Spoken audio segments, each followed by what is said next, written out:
Muito boa noite, queridos amigos. Estamos aqui de volta em mais um Polêmica Espírita. Este que é o nosso 57º programa. E estamos aqui tendo a honra de receber de volta aqui ao programa a Luciana Farias, que já esteve aqui por 2 oportunidades e traz aí mais pesquisas que ela realizou acerca de assuntos que certamente vão adicionar, né, acrescentar em muito ao nosso conhecimento. Mas antes de passar a palavra a ela, vamos dar a boa noite ao Paulo Neto. Boa noite, Paulo Neto. Boa noite, Arthur. Boa noite, Luciana. Boa noite, Marlene. Boa noite, Estela. Vladimir. Olha quem está aqui, o Carlos Sete. Isso que é prestígio, cara. Olha para você ver. Ó. Boa noite, Fernanda. Boa noite, Cláudio. Boa noite, Chile. E boa noite, Ginaldo. Esse tema de hoje eu acho muito interessante, sim, porque, como você disse, você vai definir para nós se é mito ou não. E isso é interessante. Eu acho que o pesquisador é isso, é entrar num tema e definir para que lado que ele vai, tá certo? Juntar, obviamente, as fontes e pronto. Aí, se também vai deixar a cargo de quem está escutando, decidir para que lado que vai também, né? Mas o importante é oferecer as bases, as fontes, para que o cara, né, que está ouvindo, possa decidir por si mesmo, né? Que caminho tomar. Muito bem, então a minha expectativa é grande, viu, Luciano? Pode ter certeza. E o tema de hoje, né, da nossa querida Luciana Farias, é 50 cadernos, mito ou verdade? E eu acredito, Luciana, que muita gente sequer tenha conhecimento desses 50 cadernos, e certamente você nos explicará tudo muito detalhadamente na noite de hoje. Boa noite. Boa noite, Arthur, boa noite, Paulo, boa noite todo mundo. E uma boa noite especial ao meu amigo Carlos Sete, que é o coautor do texto, o qual gerou esse Polêmica Espírita. A ideia de pesquisar os 50 cadernos é dele. Então, eu tenho o privilégio de estar aqui falando, né, contando essa história, mais uma história desvendada com a lupa do CSI do Espiritismo. Então, eu vou pedir, porque eu trabalho na modalidade slide, porque assim as pessoas podem me ouvir falar e, ao mesmo tempo, ver textos, acompanhar a dinâmica da história, porque, em se tratando de um tema sobre história, nada como contar um pouco dessa história. Então, você colocou muito bem, Arthur, talvez tenham pessoas que não façam a mínima ideia de que existe uma possível história sobre 50 cadernos. Que cadernos são esses? O que é que ele diz a respeito? A gente não só vai falar sobre ele, aonde ele nasceu, aonde nasceu essa narrativa, o que é que ela significa, quem falou, o que cada um falou, quem discordou, quem nunca falou do assunto. E daí, no final, a ideia, estamos aqui no Polêmica Espírita, então sempre trazemos tema que traz como pano de fundo algum tipo de polêmica no movimento, ainda que seja localizada, ainda que seja pequena, mas aí a gente vai chegar a uma resposta do que a gente entende hoje, com tudo que a gente tem de informação. Finalmente, essa história de que tem 50 cadernos é mito ou verdade? Eu estou vendo que pessoas aí nunca ouviram falar, ótimo, assim vocês vão ter acesso ao que alguns contam, e depois vocês vão poder saber se finalmente o que eles contam é verdade ou não é. Assim, quando vocês em algum momento verem outras pessoas falarem sobre esses 50 cadernos, vocês vão dizer, eu sei que é ou não é por causa disso e disso e disso. Então, vamos lá. Como vocês estão vendo ali, Allan Kardec está sentado, uma imagem, né, do filme dele, esse último Kardec, o filme, e para a gente, sempre que eu procuro trazer alguma coisa, ou é de Kardec ou está relacionado com Kardec de alguma forma. Então, vamos lá. Esse estudo foi um estudo conjunto entre o CSI do Espiritismo, o Obras de Kardec e o Allan Kardec Online, que é o Adair Ribeiro, também um queridíssimo amigo, que não está aqui, vou dar falta para ele.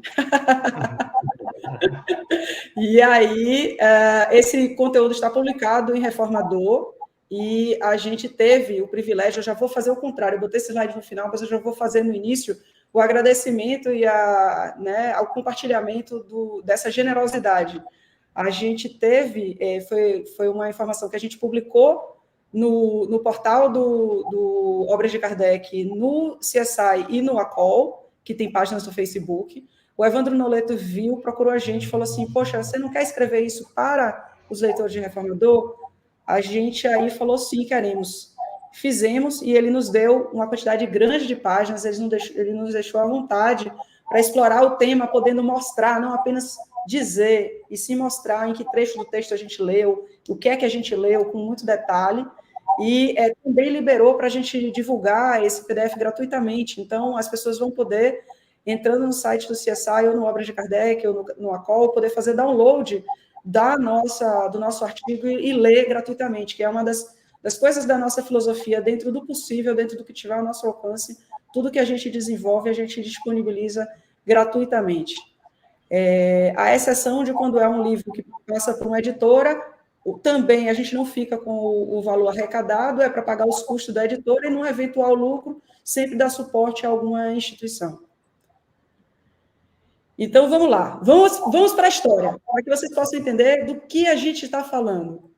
Contam por aí que o Livro dos Espíritos foi elaborado com base em 50 cadernos, contendo perguntas e respostas, que foram coletadas por um grupo durante 5 anos. E esse conjunto foi entregue a Rivaio, antes ainda de ser Allan Kardec, porque isso foi antes do Livro dos Espíritos ter surgido em 57, para que ele tratasse de organizá-las e sistematizá-las, essas perguntas e respostas dos 50 cadernos. Então, tem gente que conta a história assim, sabe como o Livro dos Espíritos foi escrito? E conta isso que eu acabei de falar. Mas quem é esse grupo? Quando é que isso aconteceu? A gente, então, gostaria de saber um pouco mais, antes de acolher. Se chegar em alguns centros espíritas, em alguns livros, a gente vai contar essa história sendo falada. Então, de onde surgiu isso aí? Sobre quem estão falando? Quando isso aconteceu? Se é que aconteceu. Então, a gente vai falar algumas coisas. A gente vai começar falando sobre quem conta um conto, aumenta um ponto, porque, na verdade, existem várias versões dessa história. Ou seria história com E, a gente ainda está investigando. Depois que a gente falar sobre isso, a gente vai entrar em quem contou primeiro sobre esses cadernos, de onde nasceu, aonde foi a gênese de que 50 cadernos foram utilizados por Kardec, que alguém entregou para ele. E, por fim, a gente vai terminar para responder se é mito ou verdade com a palavra do próprio Allan Kardec. O que é que disse Kardec sobre isso? Porque ele falou sobre a escrita do Livro dos Espíritos. Então, vamos ver se na fala de Kardec tem consonância com essa ideia ou não. Então, quem conta um conto, será que aumenta um ponto?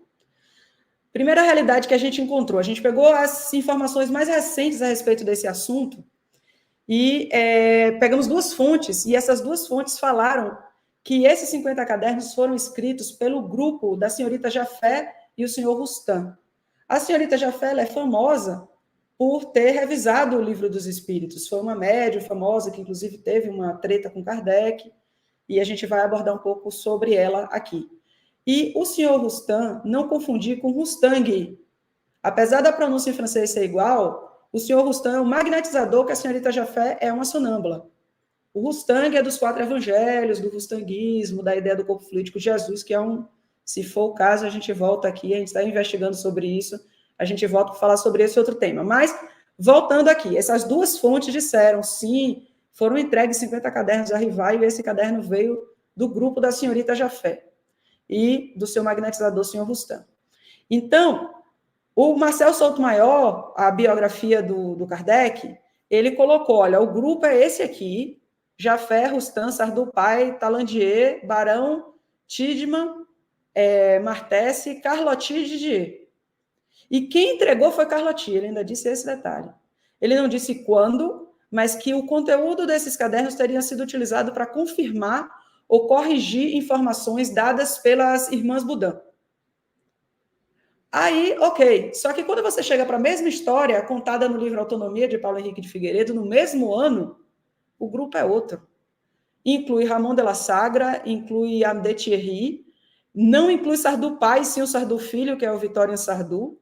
Quem quiser saber mais sobre esses personagens, quem são eles, o que é que eles fizeram, etc., eu aproveito para falar sobre o livro Espírito sobre Investigação, de Carlos Sete, que finalmente saiu, depois de muita pesquisa e muita insistência dos leitores dele lá na página do Facebook. Ele conta, inclusive, o livro começa com ele contando a história de por que ele foi escrever o livro e o que é que esse livro traz de pesquisa.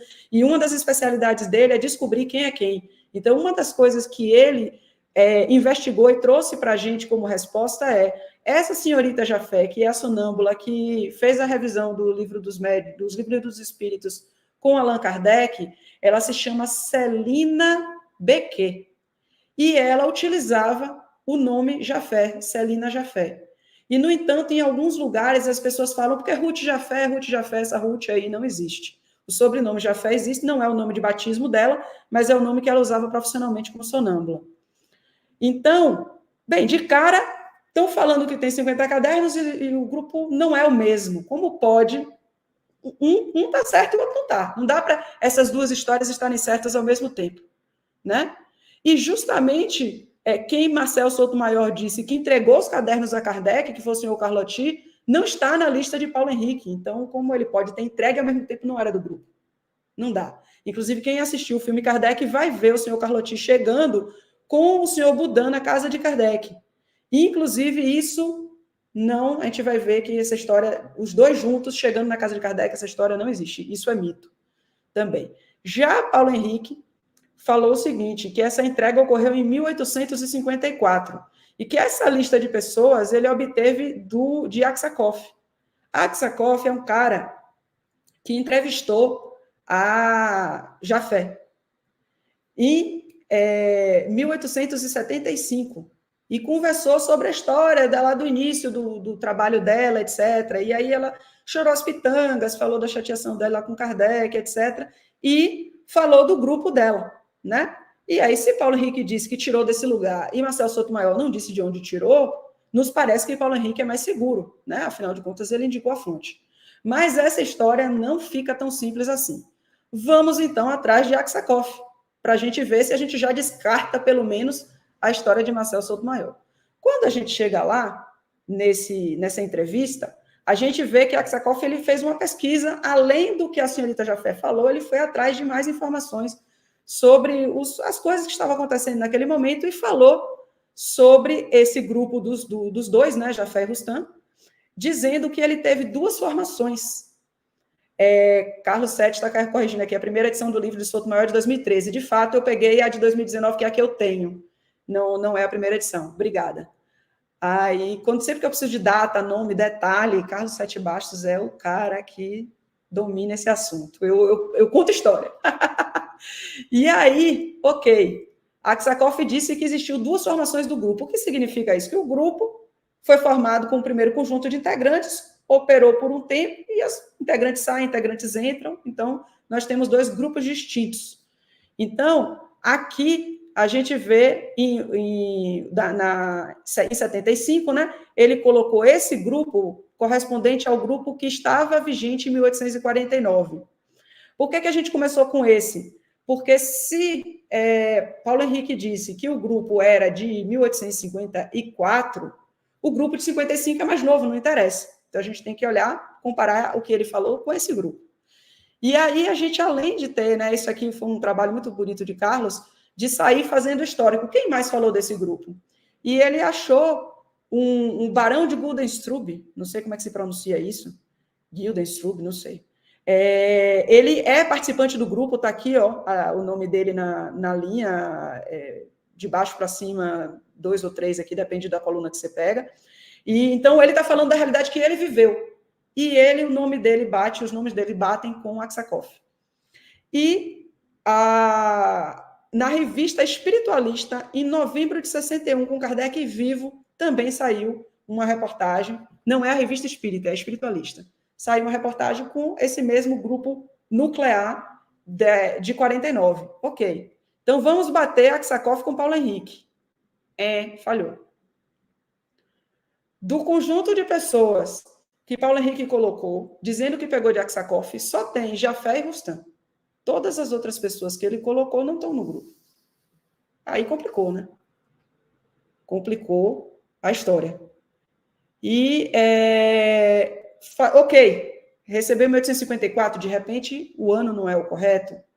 Talvez. Vamos olhar se ele não pegou o grupo de 55, de 1855, De repente, a saída está lá. Melhorou bastante. A Ramon de la Sagra entrou, tem um Thierry que ele chamou de Ame de Thierry, que a gente não tem certeza, porque ele não diz baseado em quê, quais foram as evidências para ele associar, mas tudo bem. Ele botou Sardu Filho, mas não botou Sardu Pai. Quando chegou no senhor Tillman, ele transformou em Abel François Villemont. Será? Não sabemos, mas ele incluiu Didier. Então, igual não está. Ou seja, Aksakoff, ele pode ter se inspirado em Aksakoff, mas dizer que ele pegou a lista de Aksakoff não foi. E, lembrando, Aksakoff falou sobre o grupo da senhorita Jafé e da história de Jafé com Kardec. Não falou de cadernos. A história de cadernos a gente viu em Autonomia e viu em a biografia de Kardec de Sotomayor. Então, a gente começa a ver que a história se confunde. A história contada de forma moderna, ela não está batendo com a história pregressa. Fica difícil da gente ter sustentação, base de sustentação, de dizer que essa história ela é baseada em fontes primárias. Mas a gente está só iniciando a nossa investigação. É possível ainda existir alguma coisa que não seja exatamente o que as pessoas de hoje contam. Vamos ter que ir até o passado atrás disso. Então, vamos ver em Aksakoff o que é que Jafé falou sobre Rivaio. Porque estão falando de uns 50 cadernos que teria saído do grupo dela, e ela, inclusive, saiu chateada com Rivaio. Mas o que é que ela disse nessa entrevista? Aqui é palavras dele, né, de Aksakoff, contando a história. Assim que ele, Kardec, né, no caso, saiu do grupo de Jafé e Rustam, ele se apoderou de um conjunto de manuscritos que tinha sido levado da casa da senhorita Jafé e se deu direito de um editor, porque ele publicou o Livro dos Espíritos, então está chamando aqui de editor, embora ele não seja, naquela época ele não era, por nunca tê-los devolvidos. Então, ele se deu ao direito, não necessariamente ele era um editor. Para os inúmeros pedidos de devolução que foram feitos a ele, ele contentou-se responder: deixe aí na lei contra mim. Esses manuscritos foram, em certa medida, úteis para a elaboração do Livro dos Médiuns, cujo conteúdo, como diz a senhora Jafé, senhorita, ela não casou, havia sido obtido através das comunicações mediúnicas. Então, embora seja a visão de uma parte da senhorita Jafé, e pode não ter acontecido exatamente como está aqui, ela não traz para essa história a ideia de que ele se apoderou de cadernos que tinham sido fabricados pelo grupo dela durante 5 anos e que tinha sido usado pelo Livro dos Espíritos. Muito pelo contrário, era alguma coisa que ele se apoderou, e em termos de manuscrito, depois que ele saiu. E que já tinha o Livro dos Espíritos e usou para elaborar o Livro dos Médiuns. Então, a história, segundo Jafé, é outra. Então, não encontramos nada sobre cadernos, nem um caderno que dirá 50. Então, fechamos esse capítulo. Não, ainda não. Esqueci desse pedaço. Sardu Pai, lembra que tinha Sardu Pai, Sardu Filho, teve gente que incluiu um, teve gente que incluiu o outro, e, na verdade, estão os dois no grupo? Em resposta, um senhor Nozeran, não sei como pronuncia, escreveu uma carta que foi reproduzida na Revista Espírita de 1º de abril de 1884, chamado Erros Propagados sobre Allan Kardec, em que ele coletou o testemunho do senhor Sardu Pai, um dos integrantes do grupo da senhorita Jafé, em 55. Está errado aqui o ano. E o que Sardu Pai falou foi que as acusações que a senhorita Jafé fez naquela outra, naquele artigo com Aksakoff, elas eram falsas. Então, ele era participante do grupo, ele poderia falar, ele estava diretamente envolvido na história. E aí ele disse, segundo ele, o próprio Kardec tomou notas das reuniões, assim como fez em outros círculos espíritas, e essas notas é que serviram para redigir o Livro dos Espíritos. Então, o Sardu traz a visão dele, Jafé traz a visão dela, ainda nada de caderno. Aí, ok, então, quem contou um conto saiu aumentando o ponto. A história que existe hoje, ela não bate com as próprias fontes que foram colocadas e não bate entre si, já virou um conjunto de histórias. Mas fomos agora mergulhar na origem disso aí. Quem foi que escreveu primeiro sobre os tais cadernos? E aí a gente encontrou uma pessoa, Henri Sauce. Ele escreveu na biografia de Allan Kardec em 1896. Ele não é o primeiro biógrafo de Kardec. A gente tem biografias de Kardec anteriores a ele, porém, em termos de... Oi, Aldair, você chegou, seja bem-vindo, meu amigo. Já citei você e o Acol.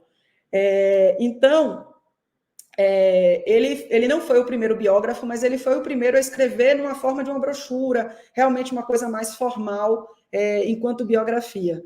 A gente tem em discurso, por exemplo, Ley-Marie fez um discurso no Congresso Internacional, assim que Kardec faleceu, saiu na Revista Espírita uma mini-biografia, então temos outras versões, mas a biografia primeira, com cara de biografia, foi essa de Sousa, de 1896, em que ele conta que foram entregues 50 cadernos a Rivaio.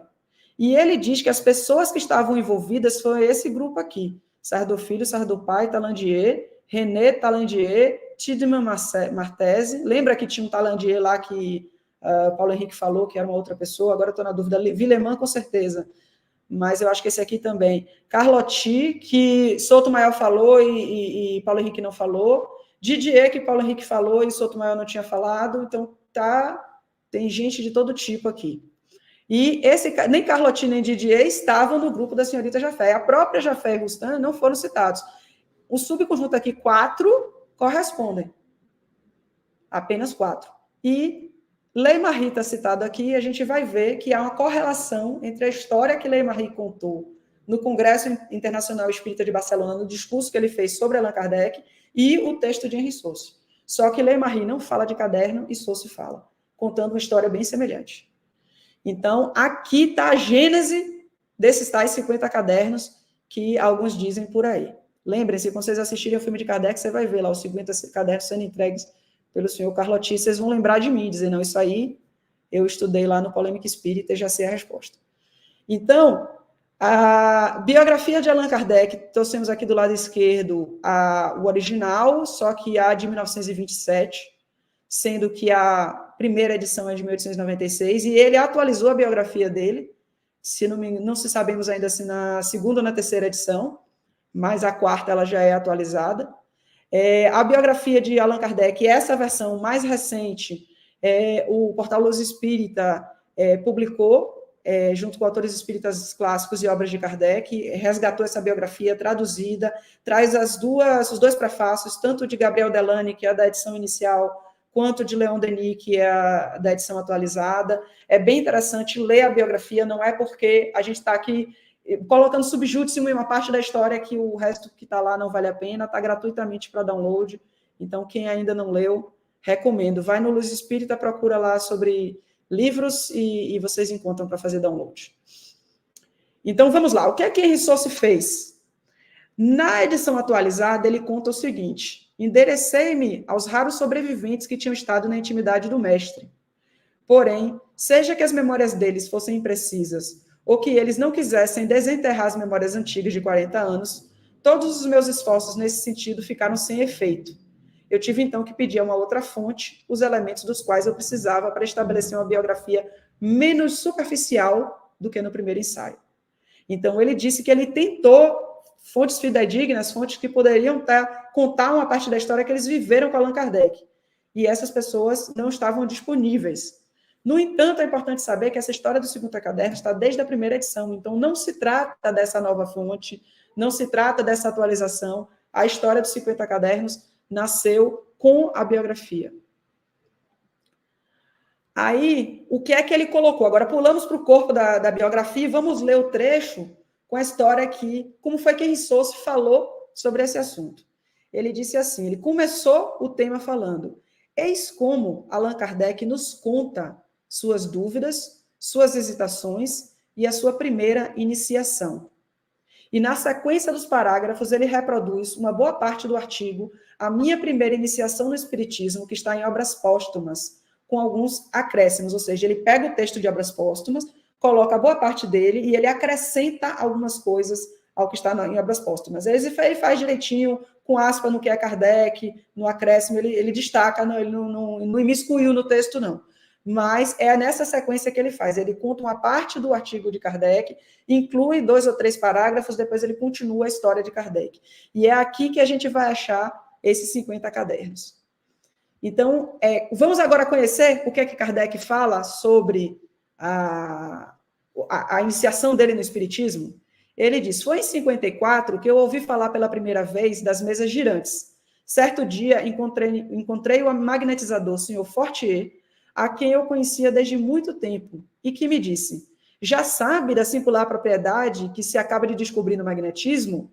Parece que não são somente as pessoas que podem ser magnetizadas, mas também as mesas, conseguindo-se que elas girem e caminhem à vontade.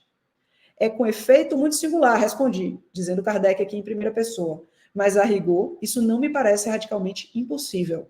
E aí ele continua avaliando a conversa do senhor Fortier.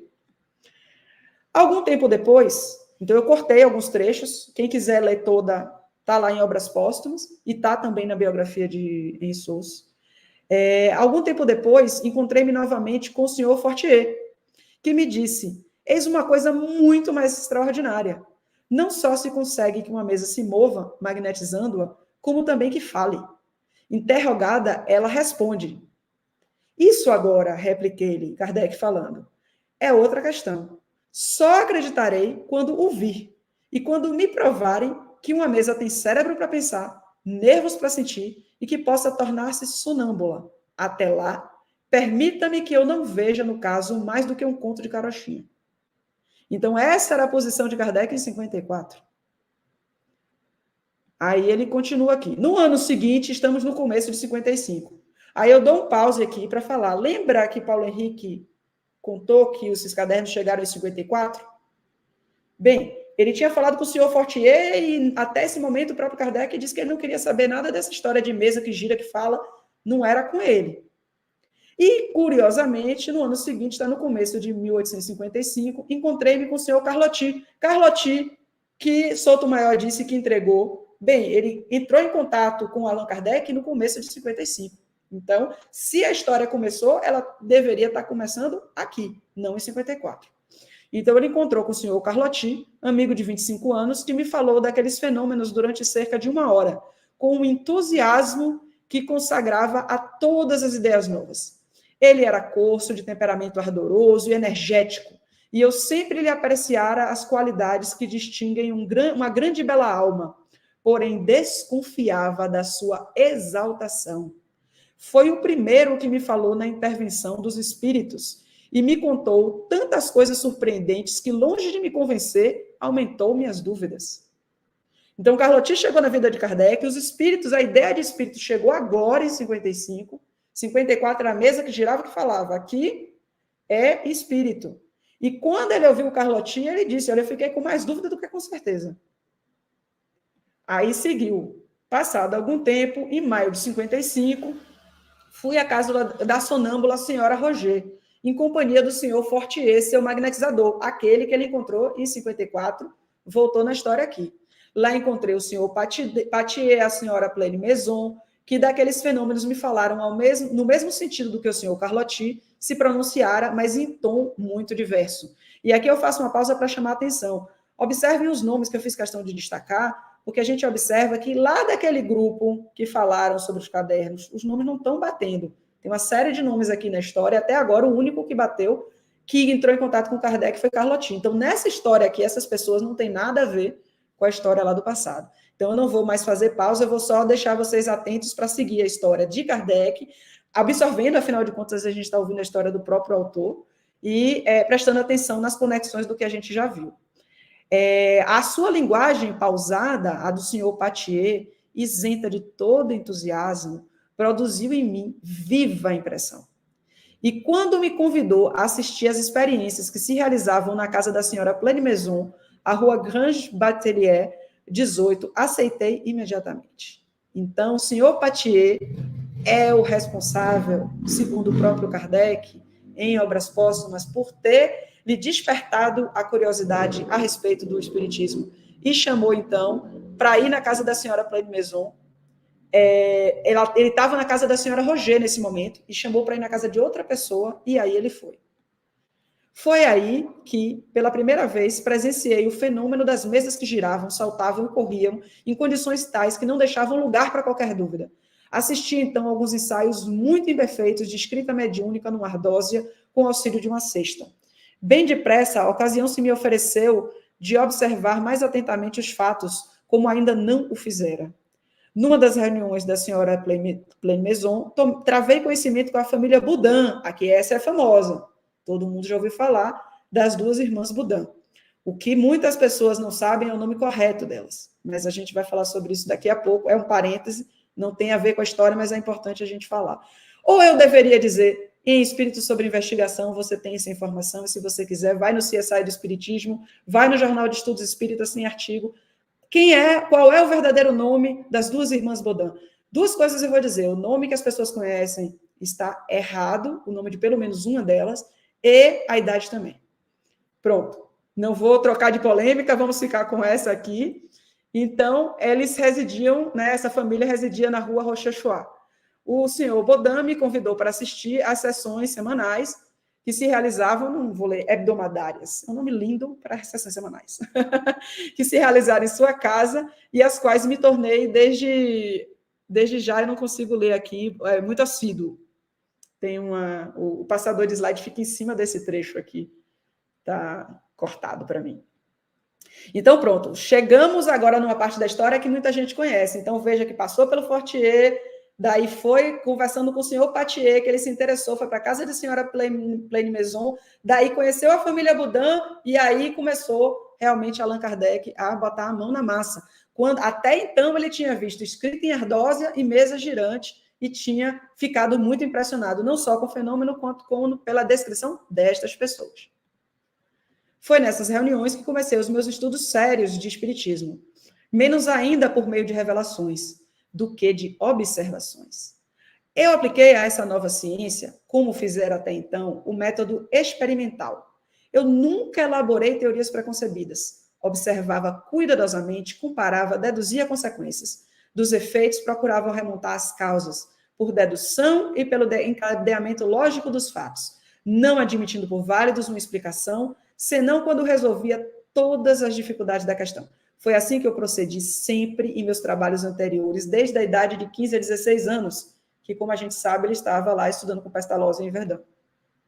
Então, aqui a gente está vendo muito bem aquele Kardec que a gente conhece, que implementou uma ciência, que aplicou o método experimental, foi dado espaço para ele nessa reunião, onde ele observou, comparou, deduziu consequência, e a partir daí ele conseguiu construir coisas. Compreendi, antes de tudo, a gravidade da exploração que ia empreender. Exploração, ele ia explorar um assunto. Percebi naqueles fenômenos a chave do problema tão obscuro e tão controverso do passado e do futuro da humanidade. A solução que eu procurava em toda a minha vida. Era, em suma, toda uma revelação nas ideias e nas crenças. Fazia-se mister, portanto, andar com a maior circunspecção e não levianamente, ser positivista e não idealista, para não me deixar iludir. Então, ele estava aqui uma pessoa sob controle do que ele estava fazendo, consciente da importância do trabalho e atuando como um cientista, pesquisador e experimentador. Vi logo que cada espírito, em virtude da sua posição pessoal e dos seus conhecimentos, me desvendava numa face daquele mundo, do mesmo modo que se chega a conhecer o estado de um país, interrogando habitantes seus de todas as classes, não podendo um só individualmente informar-nos de tudo.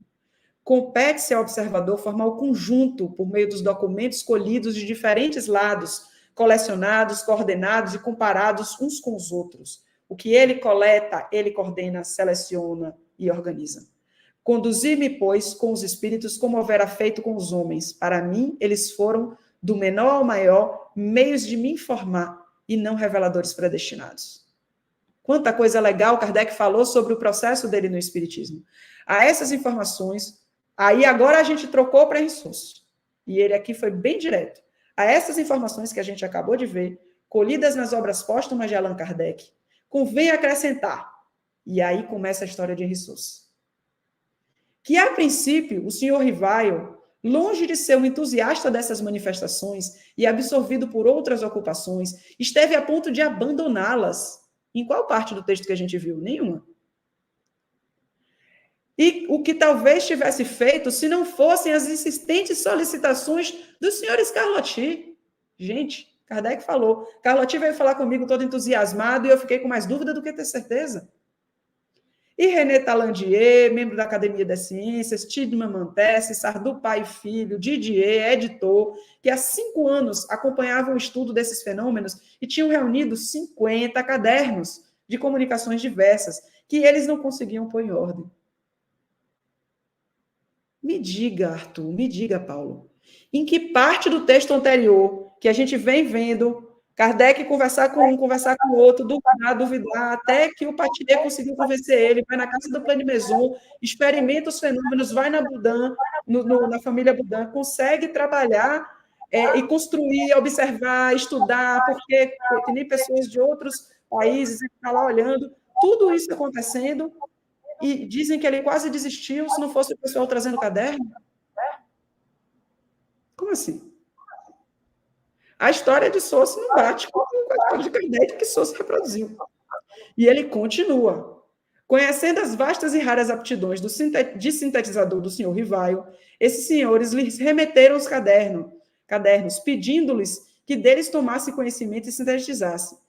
Então, as pessoas entregaram a Kardec cadernos segundo Saussure e pediram a ele para fazer um serviço. Esse trabalho era árduo e exigia bastante tempo, em virtude das lacunas e obscuridades dessas comunicações.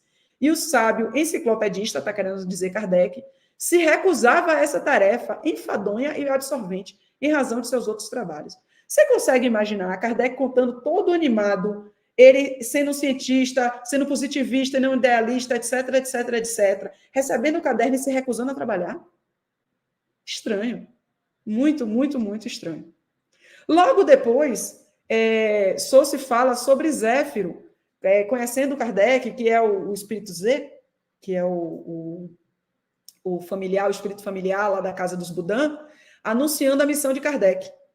E na hora que ele anuncia a missão de que ele vai fazer alguma coisa, segundo Saussure, aconteceu nesse ponto da história, é que Kardec, então, na época ainda Rivaio, o senhor Rivaio, então, se lançou à obra.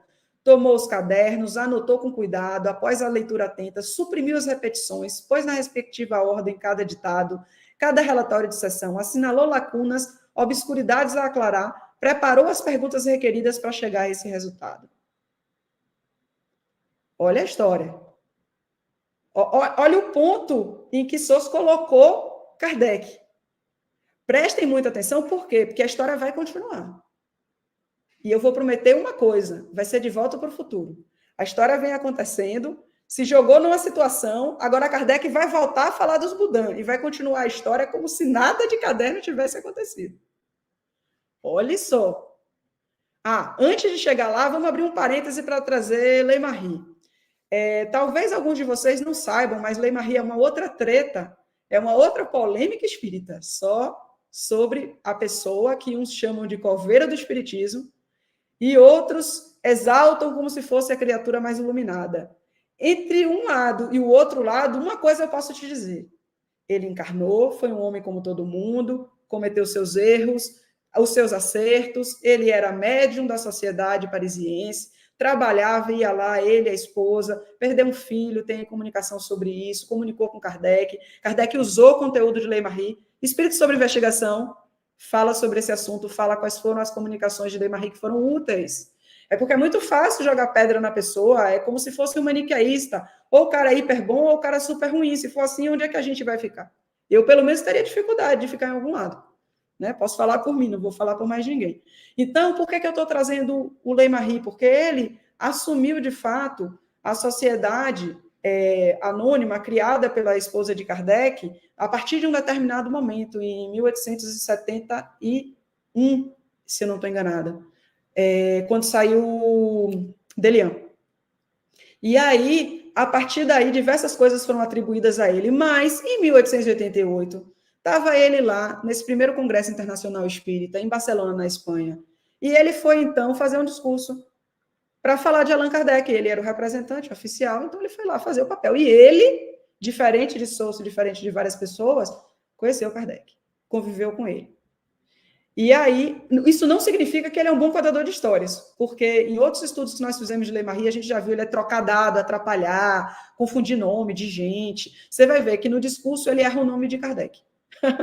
O nome de batismo de Kardec. Acontece. Então, vamos lá. O que é que Leymarie falou? Por que eu estou trazendo isso? Porque nos chocou a semelhança entre o texto de Leymarie e o texto de Saussure inserido naquele entremeio do texto de Kardec.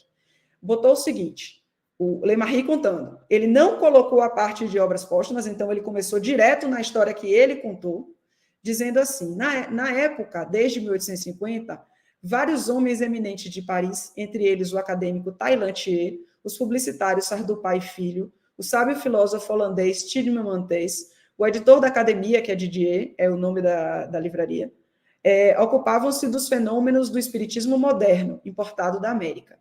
Durante 5 anos, e graças a todas essas formas de mediunidade, obtiveram milhares de comunicações de almas que se diziam de pessoas mortas, e delas a evidência da imortalidade da alma e de seu poder de comunicar com os viventes após a morte. Não conseguindo sistematizar nem ordenar as comunicações recebidas, houve o acordo de encomendar esse trabalho ao sábio professor Denisart, que é Denisard com D, e ele trocou por T, cujo eu não estou conseguindo ler, cujo poder de síntese era bem conhecido, algo do gênero. Espírito sintético era bem conhecido. Espírito sintético era bem conhecido. Obrigado, Arthur.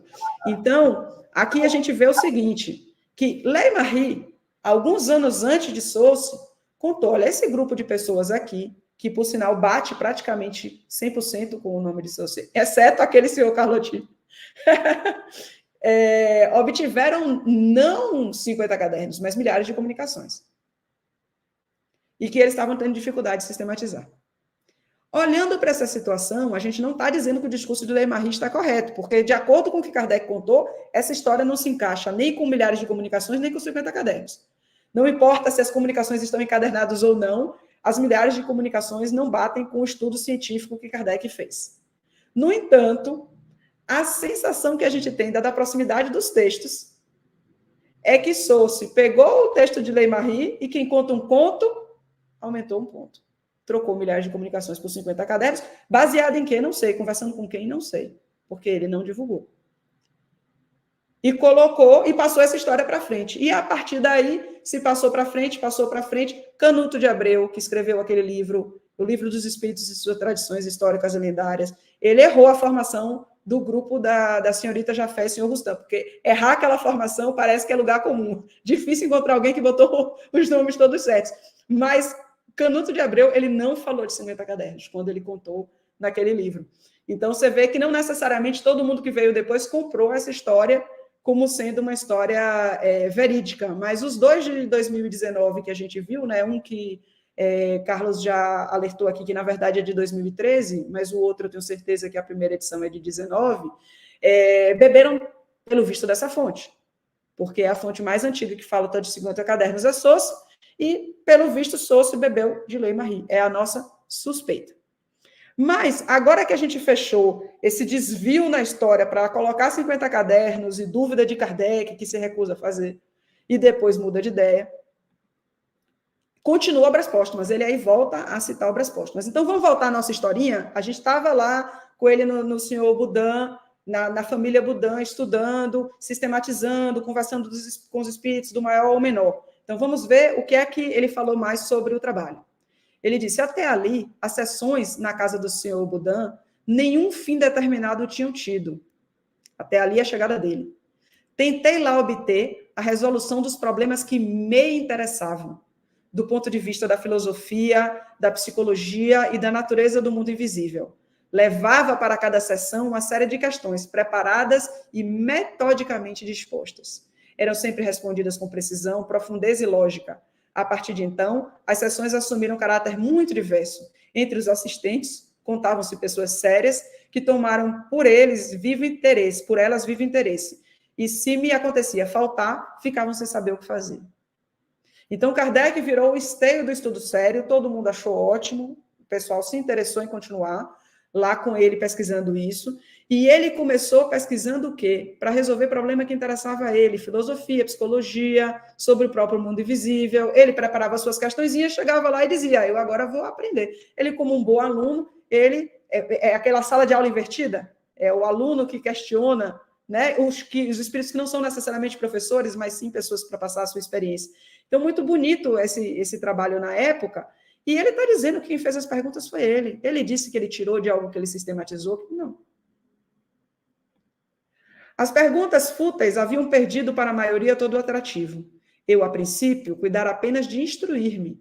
Mais tarde, Quando eu vi que aquele conjunto de perguntas e respostas que ele levantou do interesse dele, constituía um todo e ganhava as proporções de uma doutrina, eu tive a ideia de publicar os ensinos recebidos para a instrução de toda a gente. Foram aquelas mesmas questões que sucessivamente desenvolvidas, as questões dele, dos problemas dele, da filosofia, etc., sucessivamente desenvolvidas e complementadas, constituíram a base de O Livro dos Espíritos. Kardec diz por A mais B como é que o Livro dos Espíritos foi feito, como é que fosse para o assunto. Inclui um negócio que até hoje, olha, recentemente, ano passado, me perguntaram, o Museu Acol, ele possui um acervo de manuscritos de Kardec, que inclusive tem vários cadernos, mas são cadernos da Sociedade Parisiense de Estudos Espíritas, coisas do próprio Kardec, não tem nada a ver com esses aqui. E já perguntaram, e aí, vocês acharam algum caderno? E os 50 cadernos, existe ou não existe? E ainda tem gente que está atrás desses cadernos. Bem, naquele momento, eu não conhecia muito sobre o assunto, a não ser o que Carlos Sete tinha me falado, e a gente já tinha começado a procurar saber do grupo, né, das pessoas lá da Celina Jafé. E aí, ao mergulhar, a surpresa, as respostas estão todas no livro. Obras póstumas, e depois a gente vai ver mais um pouquinho lá na frente. Tem outro ponto em que Kardec fala no assunto. Continuando. No ano seguinte, em 1856, frequentei ao mesmo tempo as reuniões espíritas que celebravam a rua Tiquetone, na casa do senhor Rustam e senhorita Jafé, sonâmbula. Finalmente, ele chegou na casa dessas duas pessoas. E, de fato, ele frequentou esse grupo, de fato, ele saiu, de fato, teve a treta, Jafé aculpou ele, Sardu defendeu ele. Eram sérias essas reuniões e se realizavam com ordem. As comunicações eram transmitidas por intermédio da senhorita Jafé, médium, com auxílio da cesta de bico. Estava concluído, em grande parte, o meu trabalho e tinha as proporções de um livro. Eu, porém, fazia questão de submeter-lhe ao exame de outros espíritos, com auxílio de diferentes médiuns. Lembrei-me de fazer dele objeto de estudo nas reuniões do senhor Rustam. Então, ele pegou o livro que ele tinha cuidadosamente elaborado com as perguntas, chegou aqui e disse, aqui eu vou trabalhar a revisão. E aí começou a fazer de objeto de estudo, é o que ele vai falar agora nesse slide seguinte. Ao cabo de algumas sessões, disseram os espíritos que preferiam revê-lo na intimidade e marcaram para tal efeito certos dias nos quais eu trabalharia em particular com a senhorita Jafé, a fim de fazê-lo com mais calma, e também para evitar as indiscrições e os comentários prematuros do público. Não me contentei, entretanto, com essa verificação. Os espíritos assim me haviam recomendado, tendo minhas circunstâncias posto em relação com outros médiuns, sempre que se apresentava a ocasião, eu me aproveitava para propor algumas das questões que me pareciam mais espinhosas. Este é Kardec, gente. Os espíritos dizem, vamos revisar aqui com a Jafé, vamos ficar aqui em particular, a gente vai revisando o livro. Não, mas espera aí, tem umas perguntas espinhosas, que eu tenho contato com fulano, com não sei quem, você pode olhar essa pergunta? Você pode ir atrás dessa informação? E estava ele complementando, indo além, né? É aquele aluno que vai além do que o mestre pediu. Foi assim que mais de 10 médiuns prestaram concurso a esse trabalho. É uma coisa que algumas pessoas têm dúvida. Como assim mais de 10 médiuns? Não foi só a senhorita Budan com revisão de Jafé? Bem, segundo Obras Póstumas, ele consultou outras pessoas, e ele mesmo disse que essas outras pessoas, somando todo mundo, dava mais de 10 médiuns. Da comparação e da fusão de todas as respostas, coordenadas, classificadas e muitas vezes retocadas no silêncio da meditação, foi que eu elaborei a primeira edição do Livro dos Espíritos, entregue à publicidade em 18 de abril de 1857. Percebem? Essa é a real.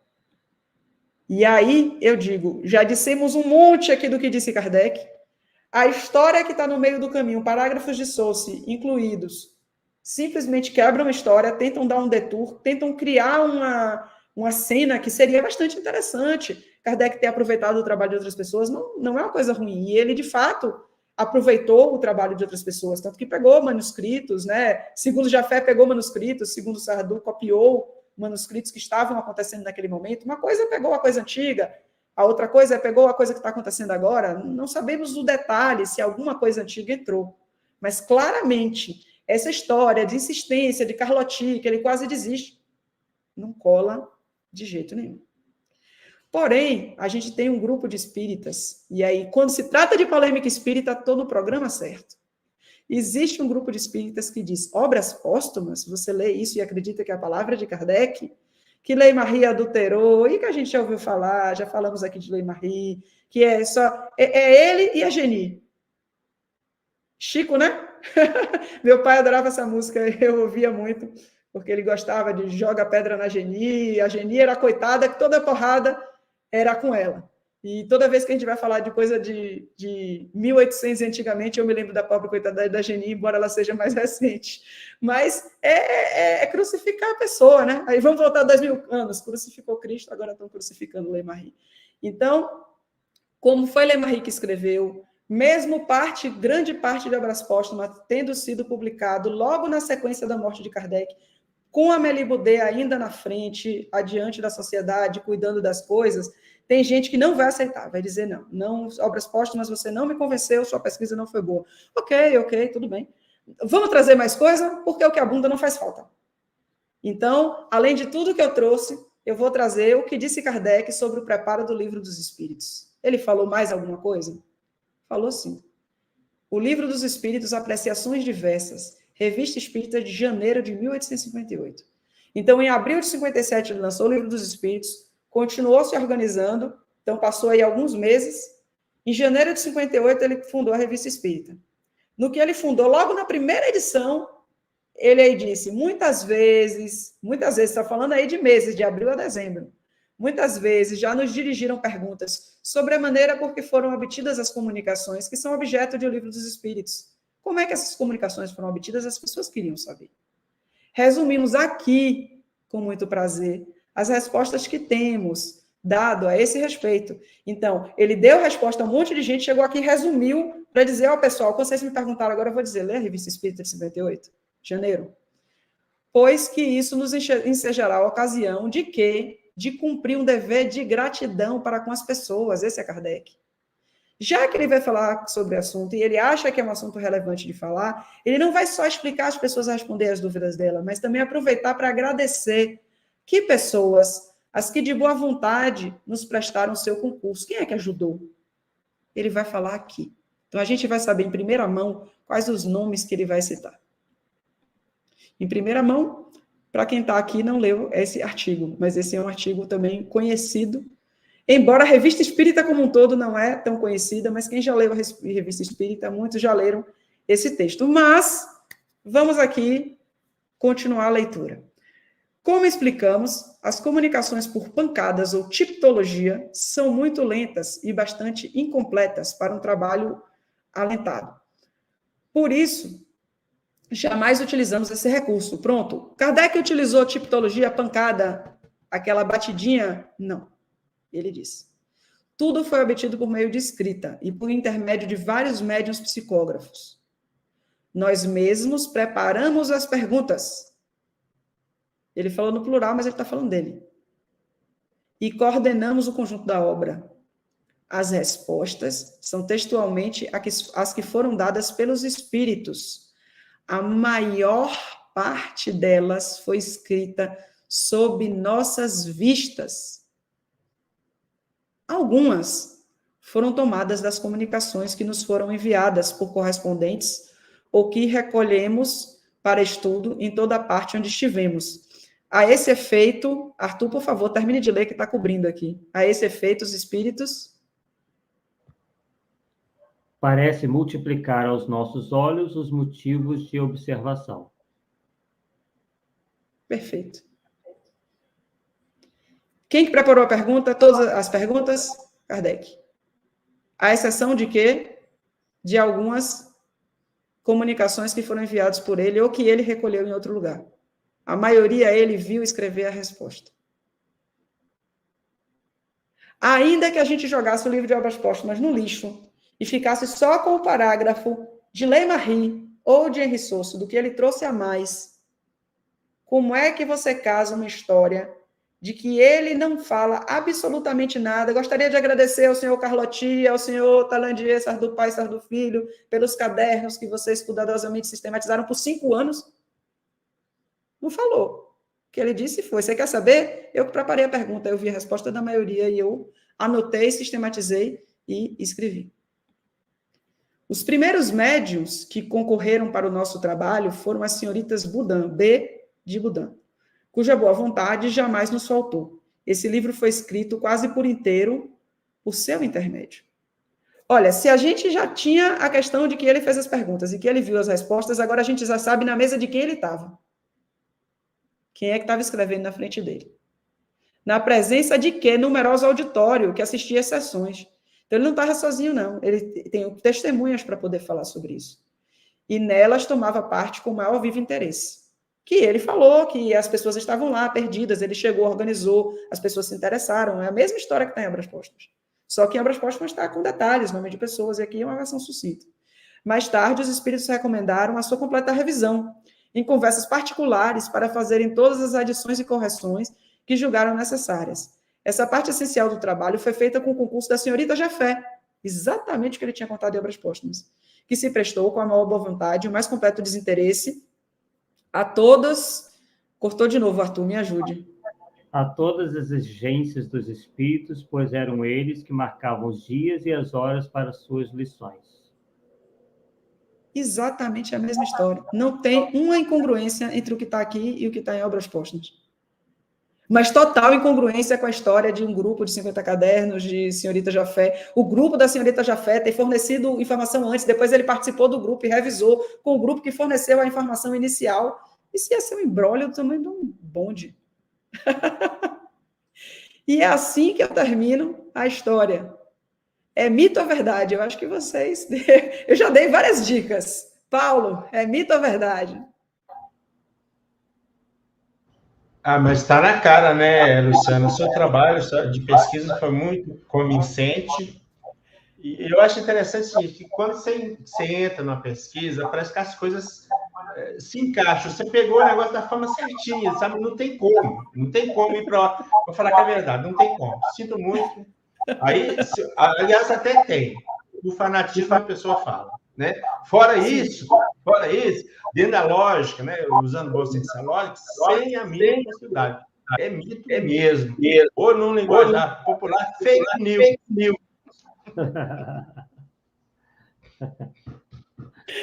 Arthur, seu voto. É mito ou verdade?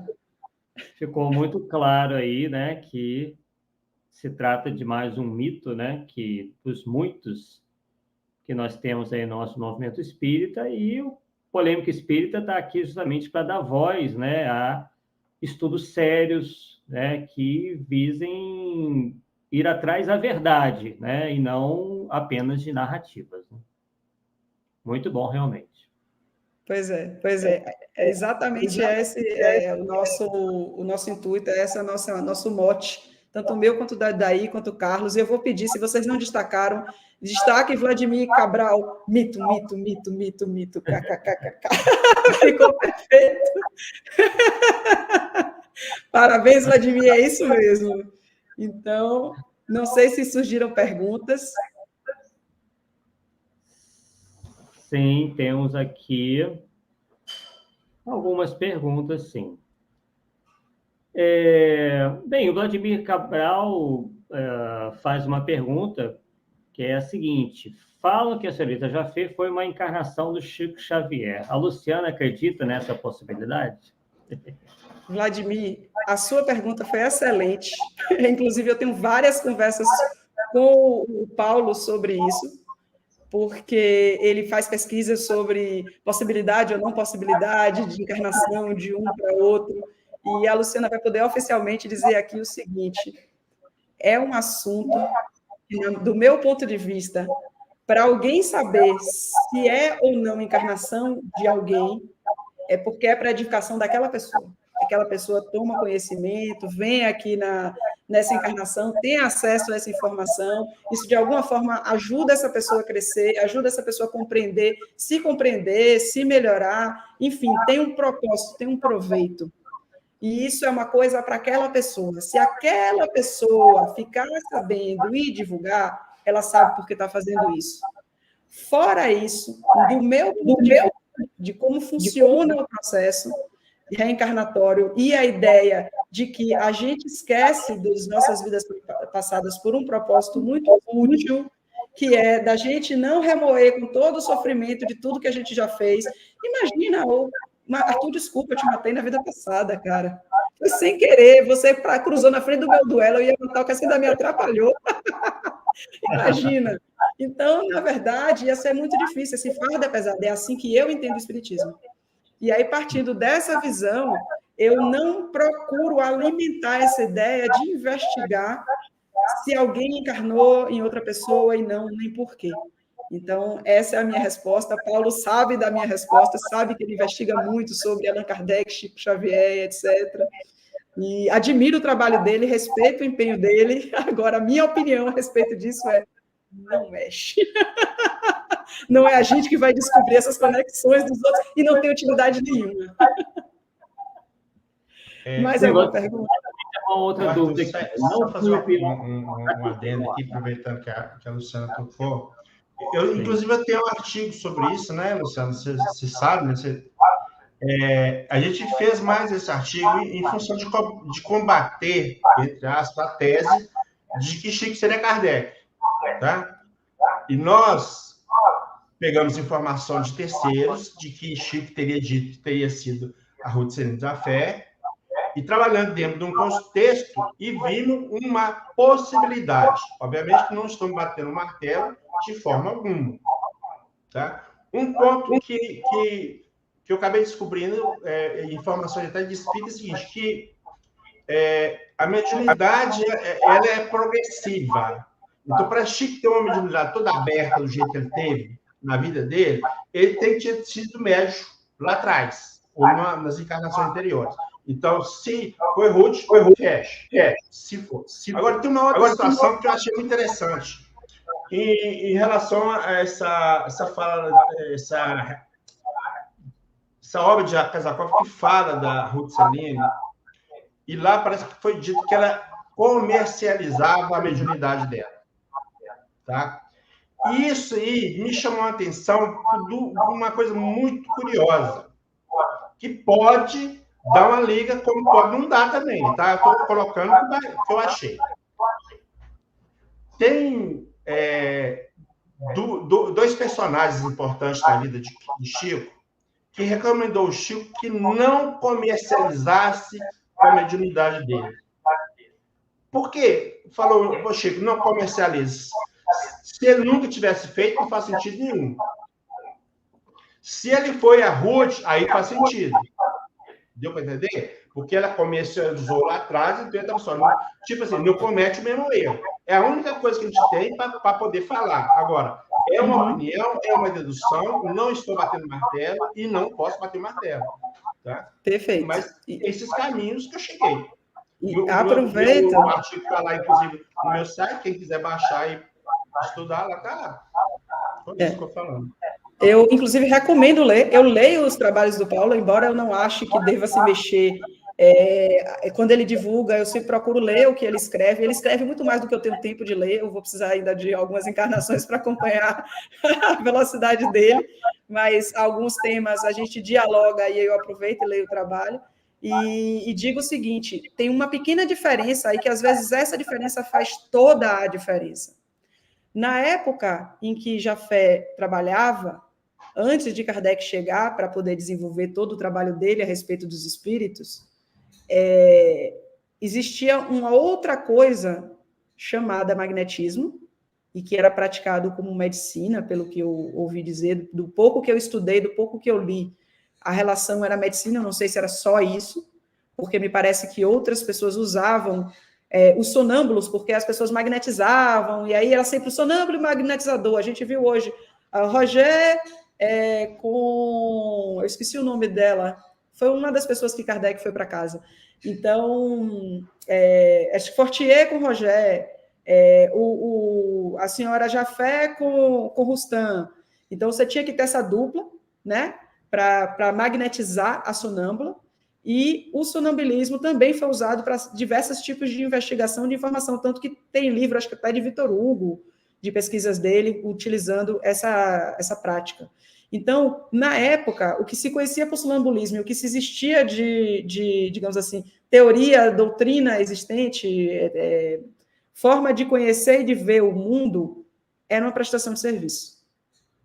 Então, é diferente dela ter adquirido conhecimento usando o livro dos médiuns, ter visto a doutrina de amor, de caridade, de auxílio ao próximo, tal qual Kardec trouxe, e a partir daí ela pegar aquele conhecimento e simplesmente começar a cobrar. Então, a diferença que eu vejo é essa. Ela não era a única que cobrava, pelo visto, muita gente cobrava. Depois que se descobriu que sonambulismo e mediunidade tem, né? O sonâmbulo, de alguma forma, é médium. Então, a partir daí, se ela continuou cobrando e virou as costas ao próprio trabalho, isso aí pode ser, né? Mas ela pode dizer, olha, eu sou sonâmbula, eu não virei médium, eu sou sonâmbula. Aí é uma coisa, é uma zona cinzenta que é difícil de julgar hoje, se a pessoa investiu aquele tempo todo e depois disso, essa profissão que você se formou, você agora tem que fazer só de graça, e eu vou comer como? Tá. Só gostaria de identificar os dois personagens que orientaram a Chico para não fazer isso, só para a gente ter. Isabel de Aragão, que é a rainha de Santa de Portugal, e Maria João de Deus, que é a mãe de Chico. Só isso. Sim. Só isso, tá? Não, que Chico não deveria cobrar, não deveria, porque Chico está agora. Chico chegou mais de um século depois. E aí, ela chegou com uma outra realidade de vida, chegou mais de um século, não, foi menos que ele. Ele já tem muito tempo, já até faleceu, eu não sei exatamente, em 1930? 20 e pouco, eu não sei. Chico, quando é que Chico nasceu? 1910. E 10, caramba, no mesmo ano do meu avô. Pois é. E meu avô é de 1911. Então, não é tanto tempo depois dela, mas tempo suficiente para Kardec ter cristalizado as informações, de ele ter tido acesso a essas informações, e sim, dele ter uma outra realidade, um outro conhecimento sobre o que significava aquele dom que ele recebeu, de que realmente era para ajudar. Então, eu achei que a dica que foi dada a ele é certíssima. A mesma para ele, se eu não me engano, a mesma que Divaldo recebeu, e certamente grandes médiuns, se pelo menos um amigo ou familiar falou, olha, não deixe cair na tentação, melhor evitar, né? Porque a gente sabe que acontece ainda até hoje, infelizmente, em diversos ramos, que tenta fazer com que a mediunidade não seja chamada de mediunidade para ver se cobra. Coisas da vida, mas sim. Fechando o parêntese, tem mais pergunta, Arthur? Vladimir Cabral tem uma dúvida aqui. Não foi o biógrafo de Kardec, o Henri Sos, inclusive criticou fortemente Lemarie e Rustem, que estavam deturpando o espiritismo? Excelente pergunta, Vladimir, muito obrigada. Você hoje está inspirado a me fazer perguntas legais. O Henri Sos, esse mesmo, criticou Lemarie, inclusive foi numa época que foi bem complicada, porque houve uma aproximação de Lemarie de teosofia, houve uma aproximação de Lemarie, que depois ele se aproximou e se afastou. Porque é muito interessante, as pessoas aprendem que ele se aproxima, mas não vão descobrir depois que ele se afasta. Inclusive, Blavatsky deu logo uma espinafrada, deu logo uma como é que diz, uma questionada em Lemarie ser muito kardecista, e por isso, e perdoe-me aqueles que não gostam de ouvir kardecista, etc., mas, se eu não me engano, ele usou o termo ou quis dizer algo que remete ao termo, muito fiel ao trabalho especificamente de Allan Kardec, não ao espiritismo de uma forma geral, e que, baseado nisso, ele não era um bom teósofo.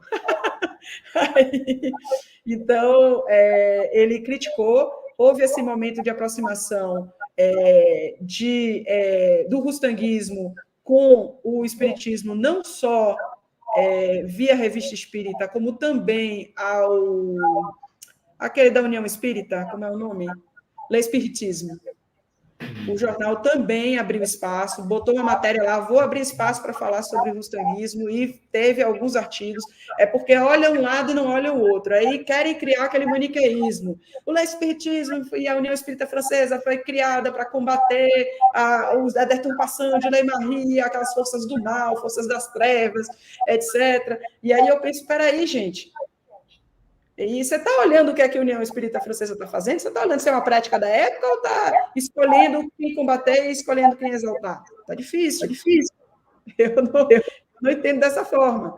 Eu entendo que houve, sim, um crescimento das ideias, de várias ideias, né? O rustanguismo foi uma delas, esse espaço ocorreu por um período, Guérin entrou, se aproximou da Sociedade Anônima, adquiriu cotas, teve influência, teve algumas coisas que de fato aconteceram, e eu não vou cansar de falar Espírito sobre Investigação, resgatando parte da história. Por quê? Porque lá Carlos Sete toca em todos esses assuntos de uma forma sintética, mas ao mesmo tempo direto ao ponto, sobre o que foi e o que não foi. Foi um dos trabalhos que ele fez, e quem quiser ir no CSI do Espiritismo, prefiro ter o material gratuito. Vai lá, facebook.com/História do Espiritismo. Vai cair no site do CSI do Espiritismo, que fala sobre história, faz um find usando o pesquisar, usando o recurso do Facebook, e procura. Ele pesquisou todos os pontos da Revista Espírita onde apareceu o conteúdo de Wustang, fez um contraponto a diversos autores que falaram algumas coisas a respeito do assunto, inclusive o Marcel Souto-Maior, que a gente trouxe aqui, e ele criticou a deturpação do espiritismo. Sim, criticou. Agora, ao mesmo tempo, uma das coisas interessantes que aconteceu foi Henri Sauce, o criativo dos 50 Cadernos, foi o mesmo Henri Sauce, o exaltado de uma infâmia.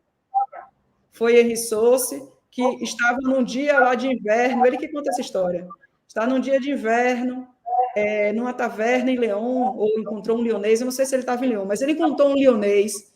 O leonês disse para ele: eu sou rustanguista, eu sou amigo de Leymarie. Ele ouviu o leonês rustanguista dizer: Leymarie modificou a Gênese, consertou a Gênese. E ele acreditou no leonês rustanguista. Achou que o cara estava falando a verdade.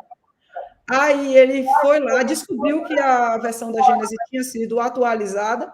Ele não estava sabendo dessa atualização, achou que tinha sido o golpe de Leymarie. Mas ele falou isso em 1884, quando, na verdade, Kardec faleceu em 1869. E a atualização da Gênese aconteceu em 1869. Só que ele não sabia de nada disso. Ele comprou, ele mesmo disse que ele tinha comprado a primeira edição da Gênese no lançamento. E aí ele não... Quem compra a primeira edição vai saber se tem terceira, quarta atualizada, etc. Não vai. A gente mesmo hoje tem livros desatualizados em casa, isso é comum. E aí, quando ele descobriu essa história, baseado nesse leonês, no que ele leu, ele disse que a Gênese tinha sido, como foi, mãos sacrílegas. E eu não vou contar mais essa história, tinha sido mutilada por mãos sacrílegas, uma coisa assim. Eu sou ruim para lembrar texto, por isso que eu trago tudo escrito no slide para poder ler, exatamente, não deturpar a palavra de ninguém. E aí eu vou convidar todo mundo a assistir o 26º e 27º Polêmica Espírita, pois um programa só não coube essa polêmica toda, e lá eu trato o que foi que Henri Sauce falou, o que foi que Henri Sauce falou depois, porque a gente sabe o que ele falou em 1884. Alguém sabe o que ele falou em 1925?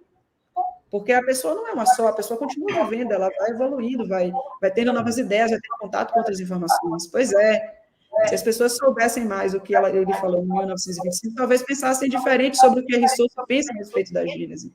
Então, vocês vão lá vão saber o que diversos autores falaram, qual foi o resultado da nossa pesquisa, essa treta. A Gênese foi atualizada por Kardec ou foi adulterada por terceiros? Por que a quinta edição? Tudo isso no Polêmica Espírita passado, de 26 e 27.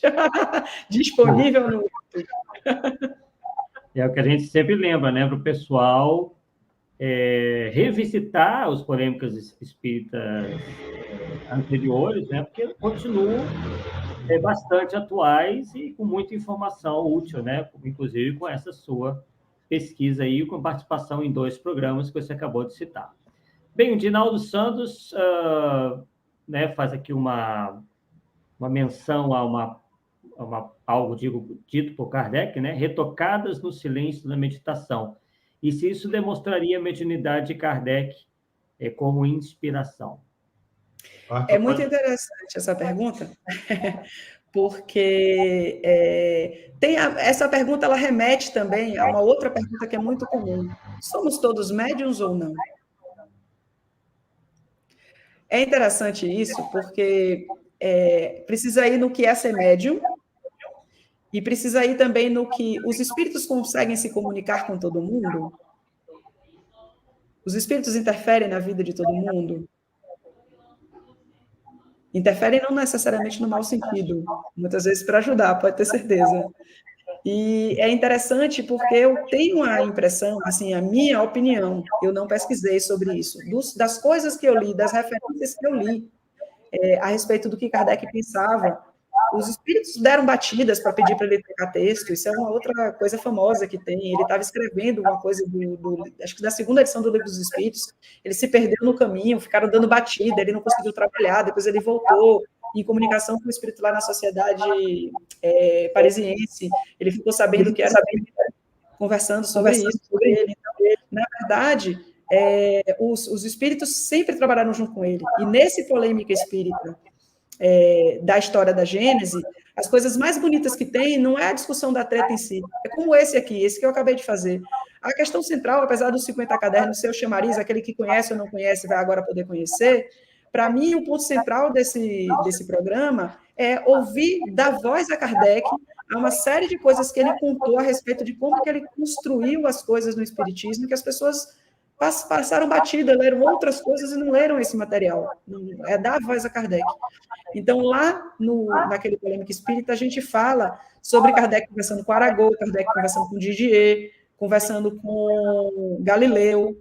Então, de certa forma, ele recebeu, sim, muita ajuda, e eu entendo que todos nós, não só Kardec, somos inspirados, apenas precisamos nos deixar abrir a nossa possibilidade de ouvir do outro lado. Esse é o meu ponto de vista. Arthur, deixa eu fazer um complemento. Claro. É o seguinte. Tem um retorno aí de um som de alguém. Existem dois tipos de mediunidade que é uma confusão danada, e eu só com muito tempo eu consegui distinguir, separar uma coisa da outra. Tá? Então, por exemplo, no caso, qual a mediunidade que Kardec tinha? Ele tinha a mediunidade intuitiva. O que é a mediunidade intuitiva? Ele capta o pensamento do espírito e escreve. Se ele, em vez de escrever, ele falasse, ele tinha mediunidade de inspiração. Olha você ver, é só isso que é a diferença. Agora, tem um relato, uma comunicação de um espírito lá, relatando a comunicação de um espírito, aí perguntou para ele assim, e aí, você estava lá na Kardec? Sim, estava lá. Tinha uns 20 espíritos lá na casa dele, e tinha uns 3 que estavam soprando no ouvido dele, e ele escrevendo achando que era dele. Então, médium ele era, com certeza. Só que é médium intuitivo, ou seja, que escreve, capta o pensamento do espírito e escreve. Então, inclusive, eu tenho um artigo sobre isso, a questão de se Kardec é médium ou não, trabalhando dentro desse esquema. Paulo, o que você não escreveu, eu não vou dizer que não existe, não, mas o que você escreveu, escreveu. E eu vou aproveitar, falando em escrito, eu vou aproveitar, assim, eu estou muito à vontade aqui, vocês como amigos, como pessoas muito queridas, para propor um futuro Polêmica Espírita aqui ao vivo, aproveitando que a pessoa que eu pretendo que vocês convidem, né? Eu gostaria de me permitir convidar, que é uma história lindíssima e que tem 800 páginas. E é uma história lindíssima sobre a história do Espiritismo no Brasil e em Portugal, que é o livro, né, A Obra Esquecida de Angelito Orteroli, do meu amigo Adair Ribeiro Júnior, que por mais programa que ele faça, ele dificilmente vai esgotar em menos de uns 5 anos todo o conteúdo que ele tem para falar. E que se tem uma história que tem treta, é aquela. Então, com certeza, pelo menos umas 2 ou 3 boas polêmicas ele consegue encontrar para poder justificar vir aqui, estar com você, provavelmente uma polêmica por programa, dando um espacinho para as pessoas absorverem uma polêmica antes de chegar à próxima, mas minha recomendação é, por favor, convidem o meu amigo para falar, porque eu gostaria de ser plateia para ouvir mais uma parte do livro dele, porque eu já disse isso a ele. Uma coisa é ler, a outra coisa é a vivacidade com que ele conta. Porque quando ele conta, ele não conta apenas a informação, ele conta a pesquisa dele para encontrar aquela informação, ele conta onde está a informação, ele dá uma dinâmica, é diferente da minha de contadora de histórias que entra na história, a dele ele conta a pesquisa para chegar na história. E eu acho isso muito bonito de ouvir, e aí então eu gostaria de chamar para o programa que eu gostaria de assistir. Sim, ele já esteve aqui uma vez, né? O que a gente pode falar, conversar com ele, é para que ele entre, né, como você sugeriu, entre em mais detalhes sobre alguma questão polêmica, controversa, que ele, né, separasse aí para a gente. Ótima ideia, realmente. Pois é. Daí, escreve no chat aí, aceita ou não aceita? A hora da verdade é agora. Enquanto isso, eu vou responder a Liliane. Se tem na França algum museu sobre Kardec com material sobre ele. Não tenho conhecimento. O que eu sei que tem no Brasil é o Museu Acol. Tem, me parece, tinha um museu na FEB aqui em Brasília, eu moro em Brasília. Não sei se ainda está aberto, mas tinha alguma coisa, mas não sei se dele ou, assim, tipo um busto dele, coisas, eu não sei se coisas pessoais dele, coisas desse tempo remoto passado. Sei que o CCDPE tem um quadro de Allan Kardec, que foi doado pelo Museu Acol, então é possível, eu sei que é possível visitar o CCDPE. Ele é do Eduardo Carvalho Monteiro, que já é falecido, ele que criou o centro e as pessoas hoje mantêm memória dele, e eu sei que tem esse quadro lá, tem um busto de Kardec lá também, mas que não é desses bustos lá antigões, mas é uma réplica do busto, é bonito.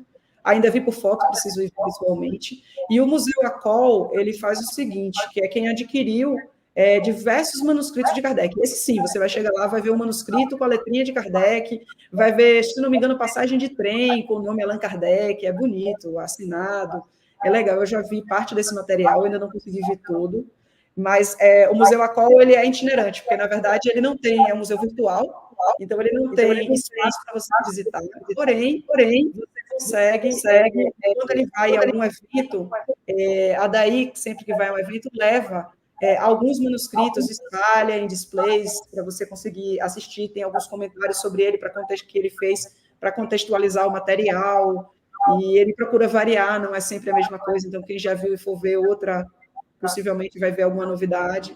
Tem edições iniciais e edições atualizadas de diversas obras, diversas edições, e outros materiais antigos. Então, vale a pena. Tem foto, eu sei que ele tem fotografia da época de Kardec, Lei-Marie, etc. Então, eu acho que vale a pena, quando souber, né, para ficar acompanhando na internet, quando souber que vai ter no site do Museu Acol, ele avisa, ir lá, né, se for possível, se for uma cidade próxima, ver presencialmente. Está muito mais perto de nós do que, né, se imagina. Não precisa ir à França para... No Brasil já é mais fácil. No interior de São Paulo, então, que ele vai. Teremos um ELIP em setembro, em Juiz de Fora. E eu, a Daí e o Carlos estaremos lá.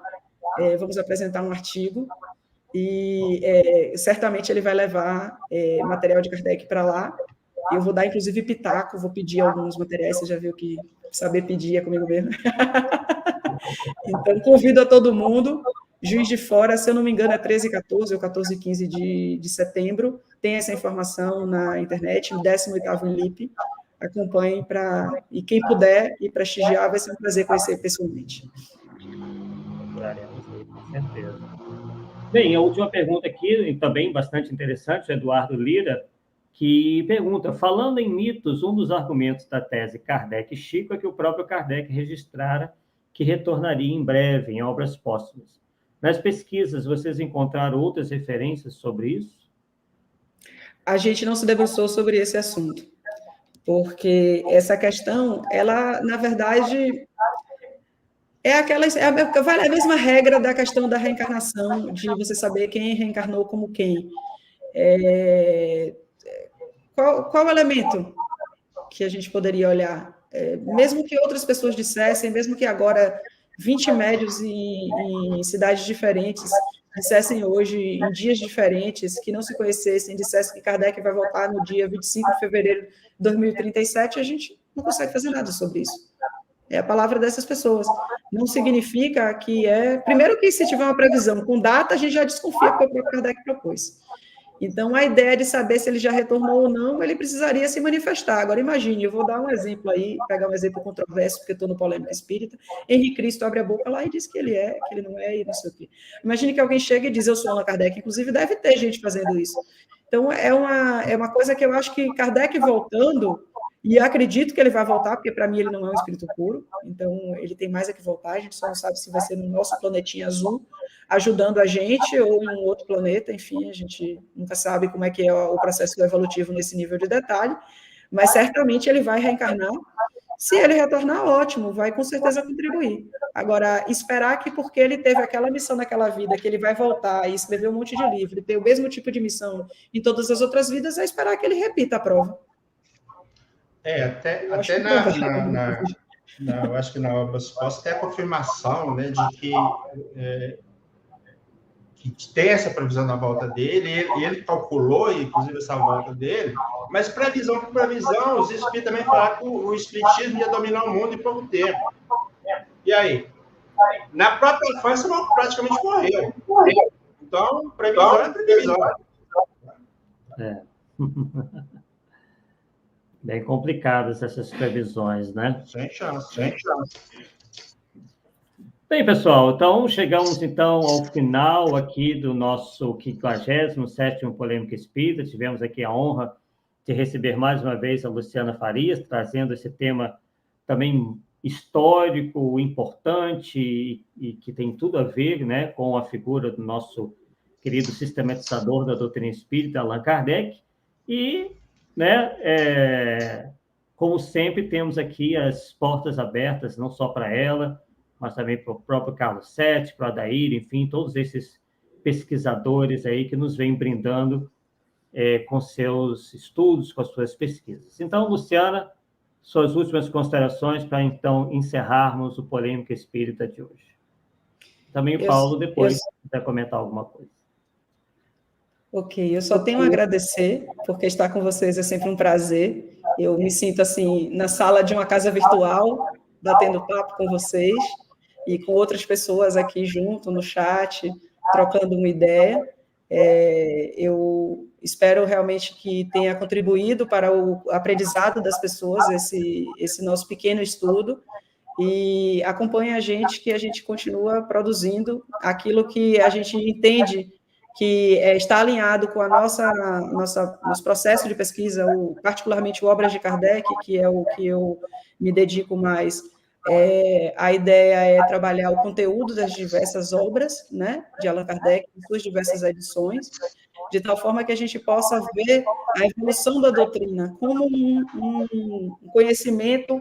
Começou num livro, e daí ele amadureceu, e ele foi sendo expandido e falado em diversos livros, a conexão que isso existe, né, para um grande todo, tanto seja em moral quanto em ciência, e, de certa forma, poder conhecer também um outro aspecto que, para mim, interessa muito, que é Kardec como autor. Como foi que Kardec trabalhou suas obras, como é que ele costurou o conhecimento, como é que ele modificou, como é que ele atualizou, quais são as preocupações que ele tinha, conhecer um pouco sobre os bastidores do espiritismo, que eu vi aqui que é uma das perguntas que estava no chat, que é que eu não canso de responder, viu, Arthur? Se for me botar para fora vai dar trabalho.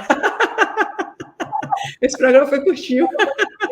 Então, uma das coisas legais dessas cartas, desse material, porque eu tive acesso, eu sei que é um privilégio ter acesso, e elas estão sendo divulgadas, vai lá no portal do Juiz de Fora, eu tenho que fazer essa propaganda também, eu sou a garota propaganda. Projeto Kardec, da Universidade de Juiz de Fora, tem os manuscritos, as transcrições e as traduções.